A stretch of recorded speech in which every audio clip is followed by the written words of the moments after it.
Bible Verse Daily. Apprenez un verset chaque jour. Romains 8h28 est l'un des versets les plus cités de la Bible, et aussi l'un des plus souvent mal appliqués. Les gens y recourent dans les moments de crise, de deuil et de confusion, l'offrant comme une assurance que tout finira bien. Et il y a quelque chose de vrai dans cet élan. Mais le verset lui-même fait quelque chose de bien plus complexe et de bien plus honnête qu'une simple garantie de bons résultats. Il ne dit pas que de mauvaises choses ne vous arriveront pas. Il ne dit pas que chaque expérience douloureuse a une résolution nette qui vous attend au détour du chemin. Paul avait vu des chrétiens souffrir et mourir pour leur foi. Il savait ce que l'Empire romain pouvait faire à des gens qui croyaient ce qu'ils croyaient. Quand il a écrit ces mots, il ne l'a pas fait depuis la perspective de quelqu'un dont la vie se déroulait sans heurts. Il écrivait depuis l'intérieur d'un cadre d'espérance eschatologique, ce qui est une façon de dire qu'il avait une vision très longue de l'histoire, une vision qui s'étendait au-delà de la mort elle-même. Le verset n'est pas un réconfort pour éviter la souffrance. C'est un réconfort pour l'endurer, ce qui est une chose bien plus difficile et bien plus honnête à dire. Romains 8 est largement considéré comme le sommet théologique de toute la lettre, et peut-être de toute l'écriture de Paul. Pour comprendre le verset 28, il faut comprendre ce que Paul a construit au cours des 7 chapitres précédents. Il a argumenté que tous les êtres humains sont sous la puissance du péché, que la loi ne peut pas résoudre ce problème, et que la justification vient par la foi en Christ plutôt que par l'obéissance aux commandements. Arrivé au chapitre 8, il en est venu à l'esprit. Il décrit la vie dans la chair par opposition à la vie dans l'esprit, le gémissement de la création attendant la rédemption, l'esprit intercédant pour les croyants par des prières sans parole. Les versets 26 et 27, immédiatement avant le verset 28, décrivent l'esprit qui nous aide dans notre faiblesse quand nous ne savons même pas comment prier.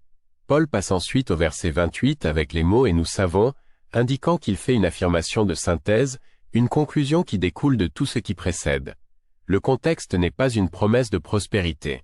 Il est ancré dans une discussion sur la faiblesse, la souffrance et la création qui gémit. Le réconfort que Paul offre se situe à l'intérieur même de la lutte qu'il a décrite, et non après sa résolution. Le texte grec de Romains 8h28 s'ouvre avec le mot synergei, dont nous tirons le mot français synergie. Il signifie travailler ensemble, coopérer vers un résultat, et c'est le cœur du verset. Louis II le rend par toute chose concourt au bien, ce qui est exact mais peut être mal compris dans le sens où chaque chose individuelle qui se produit se révélera être quelque chose de bon en elle-même. Ce n'est pas ce que Paul a dit. Il a dit que toute chose coopère ensemble vers le bien. L'image du tissu est utile ici. Les fils individuels d'une tapisserie ne sont pas tous beaux en eux-mêmes. Certains sont sombres, certains sont effilochés, certains semblent ne mener nulle part. Mais l'artisan les tisse ensemble vers une image achevée. Le second élément crucial est le public visé. Paul qualifie cela. Pour ceux qui aiment Dieu, pour ceux qui sont appelés selon son dessein. Ce n'est pas une promesse universelle à tous les êtres humains quelle que soit leur relation avec Dieu. C'est une déclaration spécifique sur ceux qui sont à l'intérieur de la relation d'alliance que Paul a décrite. Le bien vers lequel on œuvre est défini plus loin dans les versets 29 et 30, où Paul décrit la conformité à l'image de Christ, qui est un bien eschatologique, pas nécessairement un bien confortable ou immédiat. Romains 8h28 se trouve au centre de l'un des plus longs débats théologiques du christianisme, principalement en raison de l'expression selon son dessein et de ce qu'elle implique sur la souveraineté divine et la liberté humaine. Dans la tradition calviniste, les appelés désignent spécifiquement les élus, ceux que Dieu a souverainement choisis avant la fondation du monde. Le verset dans cette lecture parle de la providence méticuleuse de Dieu sur chaque détail de la vie des élus, orientant même les tragédies vers leur glorification finale au verset 30. Dans la tradition arminienne, les appelés désignent tous ceux qui répondent dans la foi à l'appel général de Dieu, et l'œuvre de toute chose pour le bien, est conditionnelle à cette réponse, ce qui correspond à leur accent mis sur la liberté humaine et la coopération avec la grâce. Le mouvement de l'évangile de la prospérité a lu ce verset comme une promesse générale de bénédiction temporelle, une interprétation que la plupart des spécialistes bibliques du courant principal jugent insoutenable étant donné le contexte de souffrance que Paul vient de décrire. La théologie orthodoxe orientale tend à lire le bien vers lequel on œuvre comme la théosis, le processus de devenir de plus en plus uni à la nature de Dieu, un long arc qui peut inclure des souffrances significatives en chemin. Toutes ces traditions s'accordent sur le fait que Dieu n'est pas passif dans la vie de ceux qui l'aiment, même si elles ne s'accordent pas sur la façon exacte dont cette providence opère. Le poids pratique de Romains 8h28 change significativement quand vous le comprenez correctement. Ce n'est pas une promesse que de mauvaises choses ne vous arriveront pas.